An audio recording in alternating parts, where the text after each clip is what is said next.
our first speaker. And Robert Case is an author. He is a speaker and an advocate for health in midlife and beyond. Educated in science and law, his resume includes careers in both government and business, including many years practicing human services law in Jefferson County here in Colorado. More than that, his story includes dropping out of college in 1972 to hitchhike around Europe. He fell in love and began the research that would become the foundation of his latest novel, Icarus and the Wing Builder. Robert lives in Denver, Colorado, where he writes, delivers keynotes, and serves as a spokesperson for 9U's Health Fair. Would you all please give a warm welcome to Robert Case, The Gift. The Gift. Robert Case. Thank you.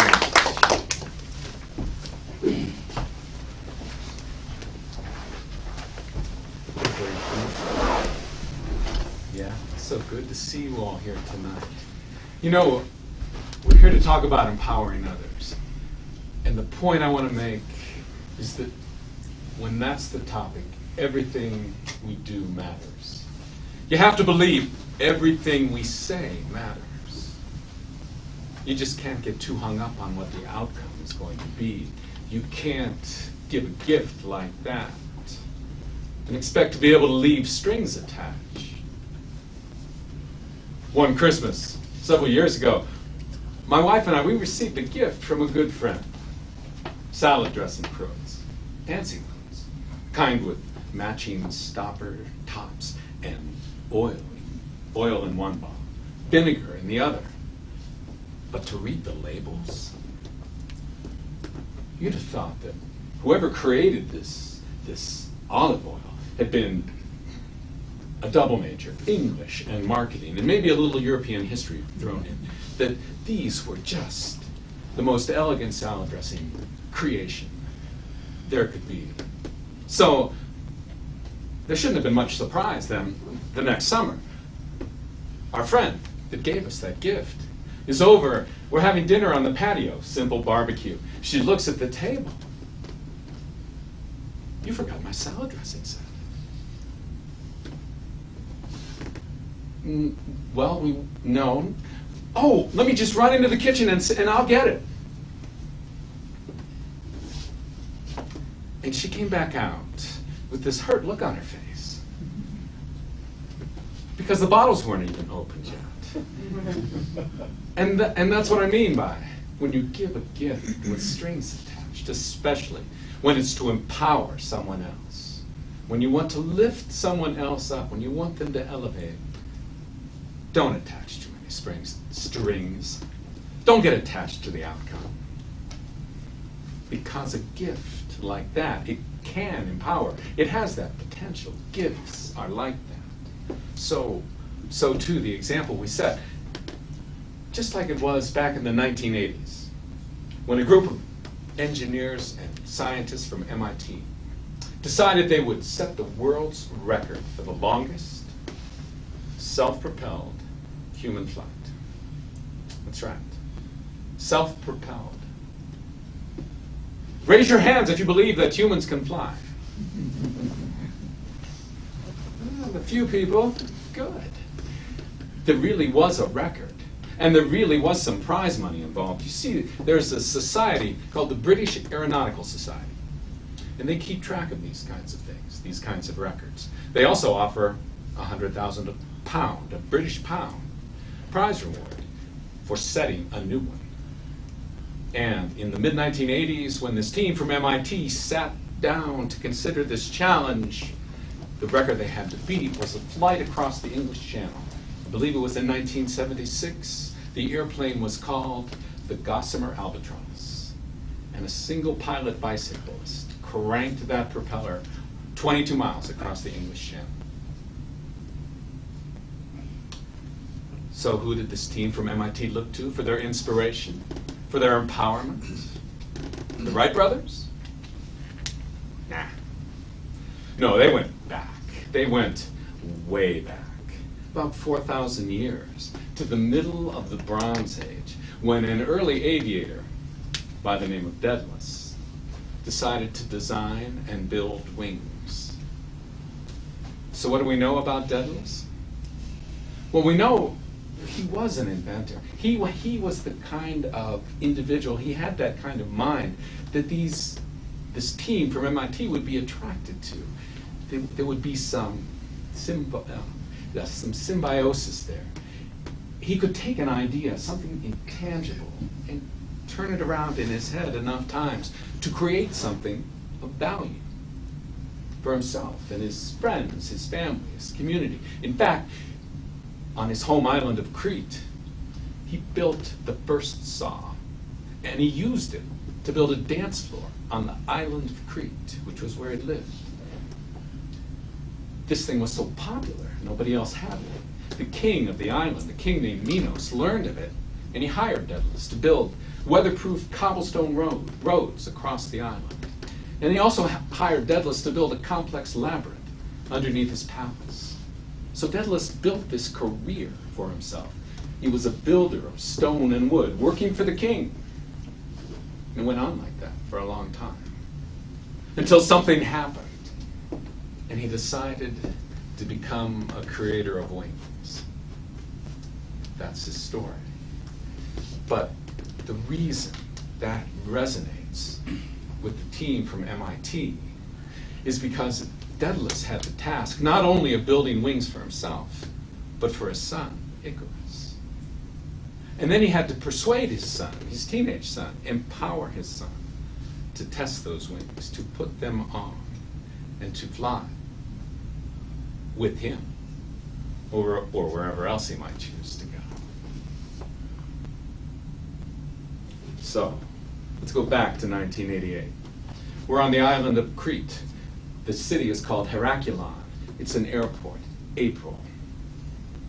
The MIT team, scientists, engineers, these are people, they have degrees in material science, aeronautical engineering, organic chemistry, everything you need to know in order to build an airplane that is lightweight and flexible in all the places where it needs flexible strength, and rigid and lightweight in all the places that you need that to have a single airplane that's capable of beating that record. And the record they want to beat, of course, it's the flight that Daedalus took, 70 miles from Crete all the way to Santorini.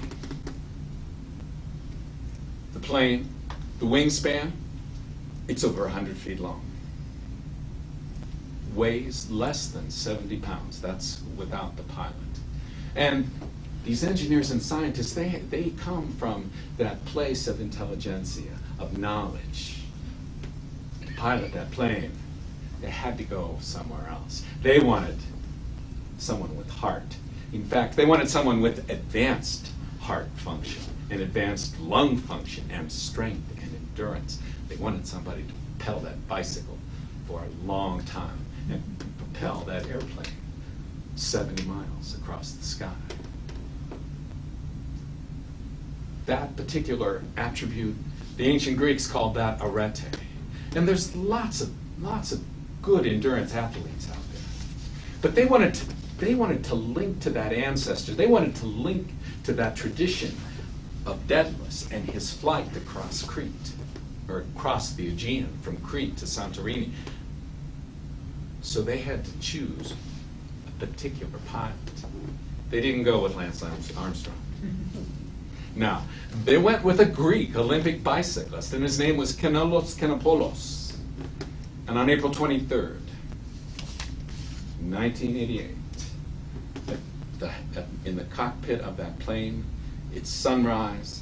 Kenelos is heading down that runway, pedaling just as fast as he can. And what am I doing? He's doing it with his legs.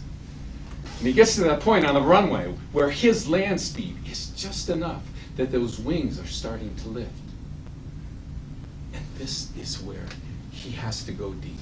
He has to go even further to that place where he can elevate that airplane into the sky, just the way Daedalus had to do all those years ago. Can you imagine what it must have been like to stand on a hillside, sun coming up, wind in your face, long, fully functional wings, your own design. And you know that this is a perfect day for flight. In fact, it's probably the only day for flight. The only chance you'll ever have again to do this.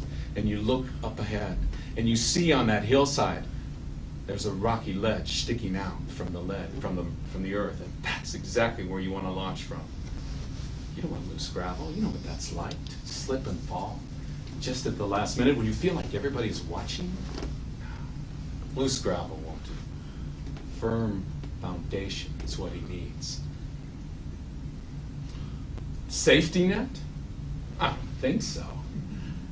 Nothing but rocks below and the sky above. And Daedalus takes off running down that hillside as fast as he could go. He plants his foot on that rock. He leaps up and out just as far as he can go. And he hangs suspended for just one moment. And that's when he leans forward into the wind and he's hit with a mighty gust. It lifts the wings. Daedalus soars. Just the way Canelos did that day on the runway in Heraklion in 1988. He lifted that airplane into the sky, and the wings carried it out across the Aegean. I began thinking about all these things at the time of my own midlife crisis, if you will, my own midlife challenge, about the time my own kids were in high school. It was 1999, 2000, 2001, those years. And both of them clearly demonstrating the desire to fly away from the suburban hideaway that they called Little Fun. They went to Heritage. And each one was demonstrating independently their path. And I knew I was a single dad. It was my responsibility to encourage that, to motivate that the best that I could. But not to leave too many strings attached, because the goal was for them to find their own direction, to chart their own independence. And that's when I knew that if I was successful in that endeavor, in emancipating them, then my life was going to change, and change dramatically. So it was, what else could I do but start to write? I started taking creative writing classes. I started journaling. There were workshops. And in 2008, I launched my first book. The book launched. And 4 of you will win signed copies of that book later tonight. In 2014, I launched my second book. And Mitch, thank you for introducing that, Icarus and the Wing Builder. We can talk later this evening. If you have any interest at all, any questions about the book or getting a signed first edition, that's also a possibility. Right now, though, we got to finish that story. We know that Daedalus made it all the way to Santorini.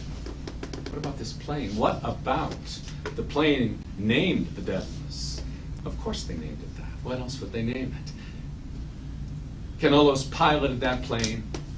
It was an uneventful flight. They even had a tailwind. And in just under 4 hours, they made it to the island of Santorini. And that's when Canelos turned the plane to make a landing onto the beach.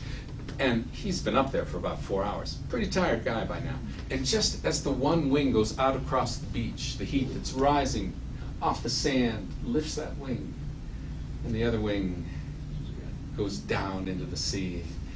And the airplane called the Daedalus land. No, it doesn't land. It crashes right there in the sand of the island of Santorini. So it's not a foolproof landing.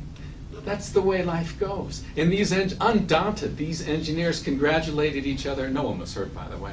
They packed up those pieces of that airplane. They sent it back to Boston, happy with their world's record and the 100,000 British pounds that they could split. And you can see that plane anytime you want. You have to travel to Washington, D.C., though. It's hanging from a hangar at Dulles Airport. And I just have to ask, now how many believe that self-propelled human flight is possible? Yes.